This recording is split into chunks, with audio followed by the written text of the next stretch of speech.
Good morning all BPSC aspirant. तो आपको पता है कि हम लोग का हिस्ट्री रिवीजन सेशन चल रहा था, तो हमने हिस्ट्री में टॉपिक सारे कंप्लीट कर लिए। तो और हम अभी टेस्ट का रिवीजन करने जा रहे हैं। तो मैंने आपको मौर्य काल का रिवीजन करवा दिया था, आप मेरे प्रीवियस लेक्चर में जाकर के देख सकते हो। और अब हम मौर्योत्तर कालीन भारत जो है वो रिवीजन करने जा रहे हैं। तो आप लोग इसका टेस्ट पहले से लगा चुके हो, क्योंकि मैंने इसका पीडीएफ मेरे टेलीग्राम चैनल पर भेज दिया था। तो चलिए अब हम लोग इसका रिवाइज कर लेते हैं कि इसमें क्या क्या गलतियाँ थी और क्या क्या सही आंसर होने चाहिए। तो चलिए शुरू करते हैं हमारा मौर्योत्तर कालीन भारत।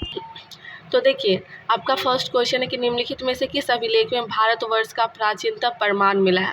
तो ये जो भारतवर्ष है इसका प्राचीनतम प्रमाण कहाँ से मिला है, तो ये खारवेल का हाथी गुफा अभिलेख से मिला है। खारवेल के हाथी गुफा अभिलेख से। अर्थशास्त्र के अनुसार सीता अध्यक्ष का संबंध किससे है। तो आपको पता होगा कि सीता अध्यक्ष जो वह कृषि से है। ये बीपीएससी का PY. Sorry to disturb you, आपको रोड पर से हॉर्न्स का आवाज़ सुनाई देता होगा, क्योंकि मैं लेक्चर रिकॉर्ड कर रही हूँ तो बहुत सारे गाड़ियाँ जो जा रही है, सॉरी। चलिए रिवीजन करते हैं यहाँ पे।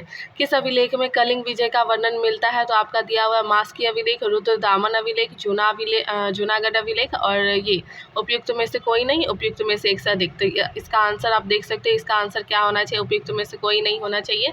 चलिए या फिर एक से अधिक भी हो सकते हैं। अब 4 नंबर क्वेश्चन आते हैं कि इनमें से किस शासक ने चतुर्थ बौद्ध संगति कश्मीर में आयोजित की थी। तो आपको पता है कि चौथा जो बौद्ध संगति हुआ था कश्मीर में आयोजन, उसके आयोजितकर्ता कनिष्क थे। कौन थे? कनिष्क थे। हमारे स्टूडेंट के क्वेश्चन जो गलत हुए वो मैं देख सकती हूँ। नेक्स्ट क्वेश्चन है 5 नंबर की पुष्यमित्र शुंग द्वारा 2 अश्वमेध यज्ञ किए जाने के बारे में जानकारी किस अभिलेख में मिलते हैं। तो ये जो हमारे पुष्यमित्र शुंग ने, उन्होंने 2 किए थे। क्या क्या किए थे? एक अयोध्या लेख किया था। क्या किया था? अयोध्या लेख किया था। 6 नंबर क्वेश्चन आइए, शुंगों के पूर्वज मूलतः किस स्थान से थे। तो ये उज्जैन से थे। 7 नंबर आइए, प्राचीन भारत के साहित्यिक इतिहास में पाणिनि और पतंजलि ख्याति प्राप्त नाम है। किस राजवंश के समय वह फले फूले थे। तो शुंग वंश के समय फले फूले थे। जो स्टूडेंट का गलत हुआ है आप यहाँ से सही अपना आंसर कर सकते हो। नेक्स्ट क्वेश्चन है मौर्य वंश के पश्चात किस वंश का राज स्थापित हुआ था। तो मौर्य वंश के बाद शुंग वंश आए थे। चलिए 9 नंबर है, योग के आविष्कार कौन है। पतंजलि है। महाभाष्य के लेखक पतंजलि समसामयिक है। तो ये पतंजलि जो पुष्यमित्र शुंग के समसामयिक है। चलिए 11 नंबर क्वेश्चन आइए, निम्न राजवंशों में से सबसे पुराना राजवंश कौन सा है। तो सातवाहन है। 12 नंबर क्वेश्चन आइए, मौर्य के बाद दक्षिण भारत में सबसे प्रभावशाली राज्य किसका था। सातवाहन का था। नेक्स्ट देखिए, सातवाहनों की राजधानी अस्तित्व में थी, अमरावती इसकी राजधानी थी। अब है कि सीमुक निम्न वंशों में से किसका संस्थापक था। तो ये जो सीमुक है वह सातवाहन का संस्थापक था। निम्न में से कौन सा वह स्थान सातवाहन की राजधानी थी। प्रतिष्ठान जो वह सातवाहन की राजधानी थी। आंध्र सातवाहन राजाओं की सबसे लंबी सूची किस पुराण में मिलती है। तो ये मत्स्य पुराण में मिलती है। नेक्स्ट क्वेश्चन आइए कि सातवाहन राजा ने स्वयं एक ब्राह्मण की उपाधि धारण की थी। तो एक ब्राह्मण की उपाधि जो है ये गौतमी पुत्र सतकर्णी ने धारण की थी। नेक्स्ट क्वेश्चन आइए 18 नंबर की, निम्नलिखित में से कौन सा शासक जो है वर्ण व्यवस्था का रक्षक कहा जाता है। ये गौतमी पुत्र सातकर्णी कहा जाता है। गौतमी पुत्र सातकर्णी।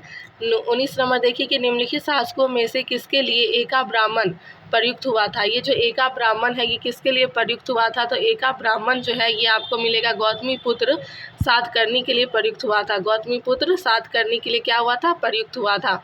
चलिए नेक्स्ट क्वेश्चन आते हैं। नेक्स्ट क्वेश्चन है कि बिना बागेर के किसने सुदर्शन झील का जीर्णोद्धार करवाया था। सुदर्शन झील को फिर से किसने किया था।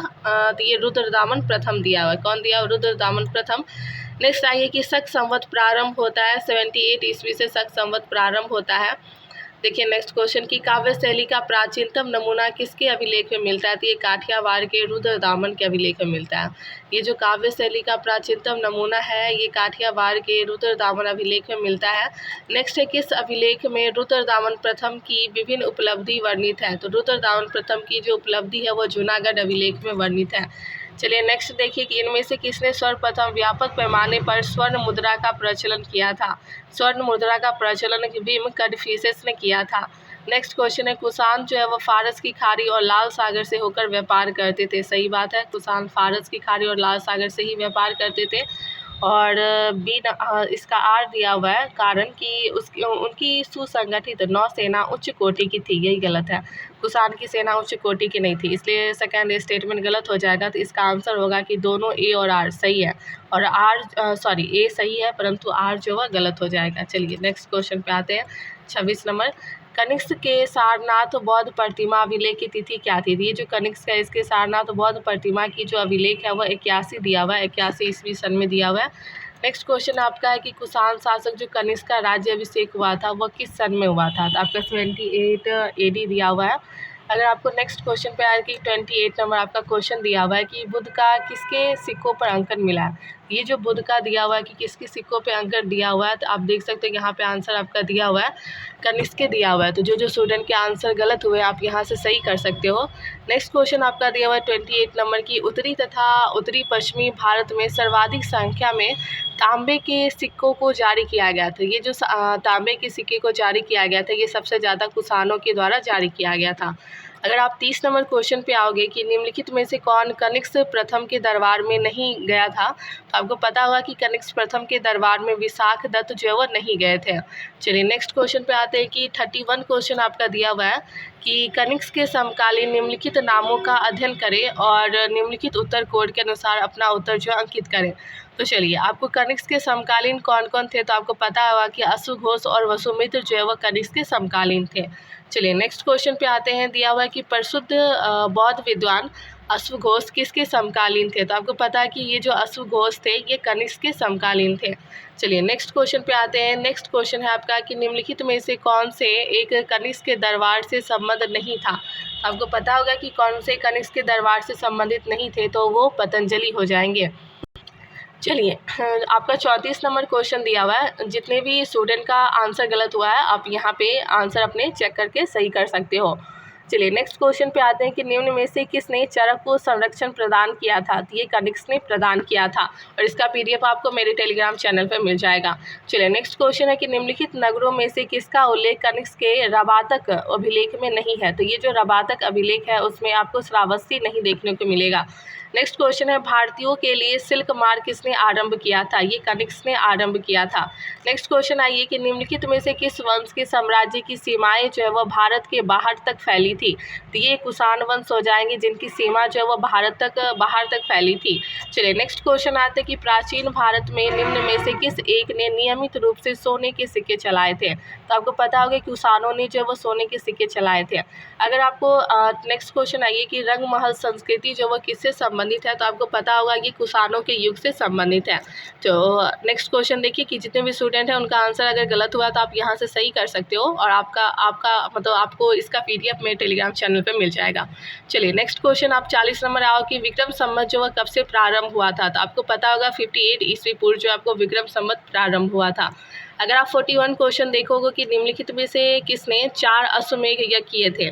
तो आपको पता है कि ये जो प्रसव सेन प्रथम थे, इन्होंने 4 अश्वमेध यज्ञ किए थे। चलिए अब 42 नंबर क्वेश्चन देखिए कि विक्रम एवं शक संवत में कितना अंतर है? तो आपको पता है कि विक्रम और शक संवत में 135 वर्ष का अंतर देखने को मिलता है। चलिए अब 43 नंबर क्वेश्चन आइए कि निम्नलिखित राजाओं में किसका जैन धर्म के प्रति भारी झुकाव था? आपको पता है खारवेल में जैन धर्म के प्रति सबसे ज़्यादा झुकाव देखने को मिलता है। चलिए अब 44 नंबर क्वेश्चन आइए कि ये जो किलंग नरेश खारवेल का संबंध किससे था? तो आपको ऑप्शन में कुछ दिया हुआ है कि महामेघ वंश से था या फिर सातवाहन वंश से था या फिर चेदी वंश से था या फिर उपरोक्त में से कोई नहीं। तो इसका आंसर उपरोक्त में से कोई नहीं हो जाएंगे। चलिए नेक्स्ट क्वेश्चन पर आते हैं 45 नंबर क्वेश्चन। हाथी गुफा का जो अभिलेख है वह किस शासक के विषय में जानकारी का स्रोत है? तो आपको पता है इसका स्रोत जो वह खारवेल में दिया हुआ है। अगर आपको 46 नंबर क्वेश्चन देखिए कि 3री शताब्दी में ये जो वारंगल प्रसिद्ध था किसके लिए प्रसिद्ध था? तो आपको पता होगा वारंगल जो है वो लोहे के यंत्र या फिर उपकरणों के लिए प्रसिद्ध था। चलिए 47 नंबर क्वेश्चन आइए कि भारतीय इतिहास के संदर्भ में निम्नलिखित में से कौन से सामंती व्यवस्था का या फिर क्या अनिवार्य तथ्य? तो आपको फर्स्ट इसका ऑप्शन दिया हुआ है कि अत्यंत सशक्त केंद्रीय राजनीतिक सत्ता और अत्यंत दुर्लभ प्रांतीय अथवा स्थानीय राजनीतिक सत्ता थी। आपका ये स्टेटमेंट गलत हो जाएगा। अगर आप सेकंड नंबर देखते हो कि भूमि के नियंत्रण तथा स्वामित्व पर आधारित प्रशासनिक संरचना का उदय हुआ था, हाँ ये बात तो सही है। और थर्ड नंबर दिया हुआ है कि सामंत तथा उसके अधिपति के बीच स्वामी दास संबंध था। ये भी स्टेटमेंट आपका सही हो जाएगा। तो इसके आंसर आपका 2 और 3 हो जाएंगे। चलिए नेक्स्ट क्वेश्चन देखिए, आपका दिया हुआ है कि दास मुक्ति के अनुष्ठान का विधान सर्वप्रथम किसने किया था? तो ये नारद ने किया था। चलिए नेक्स्ट क्वेश्चन पे आइए। निम्नलिखित में से कौन अलवार संत नहीं था? तो ये तिरुज्ञान जो है वो अलवार संत नहीं थे। अब हम 50 नंबर पे आते हैं। निम्नलिखित में से किस शासक को सर्वप्रथम सोने के सिक्के जारी करने का श्रेय दिया जाता है? तो ये विम कडफिसेस है। विम कडफिसेस को सोने के सिक्के जारी करने का श्रेय दिया जाता है। अगर हम 51 नंबर क्वेश्चन पे आते हैं कि निम्नलिखित में से किसने भारत में स्वर्ण सिक्कों का प्रचलन नियमित उपयोग के लिए किया था? आपको पता है विम कडफिसेस इसके आंसर हो जाएंगे। तो जितने भी स्टूडेंट का आंसर गलत हुआ आप इससे सही कर सकते हो और अपना रिवीजन अच्छे से बूस्ट कर सकते हो। चलिए 52 नंबर पे आइए। निम्नलिखित में से हमारे देश को इंडिया संबोधित करने वाले कौन थे? तो वो यूनानी थे। कौन थे? तो वो यूनानी थे। चलिए 53 नंबर क्वेश्चन पे आइए कि भारत में उत्कीर्ण सिक्कों का सबसे पहले प्रचलन प्रारंभ करने वाले कौन थे? तो ये हिंद यूनानी हो जाएंगे। कौन हो जाएंगे? ये हिंद यूनानी हो जाएंगे। अब 54 नंबर क्वेश्चन पे आइए। किस चीनी जनरल को कनिक्स को हराया था? तो आपको पता है कि ये जो चीनी जनरल थे ये पान चाओ है, जिनको कनिक्स ने हराया था, पान चाओ को। अब 55 नंबर क्वेश्चन पे आइए कि निम्नलिखित में से किस हिंद यवन शासक ने शीशे के सिक्के जारी किए थे? तो आपको पता है स्टेटो द्वितीय ने सिक्के के सिक्के जो है वह जारी किए थे। चलिए आपका यहाँ पे मौर्योत्तर काल जो वह ख़त्म होता है। टोटल मौर्योत्तर काल में आपको 55 क्वेश्चन दिए गए। तो आपने हमारे नोट्स से अच्छे से रिवीजन कर लिया है, जो कि मैंने आपको बताया था कैसे रिवाइज करना है।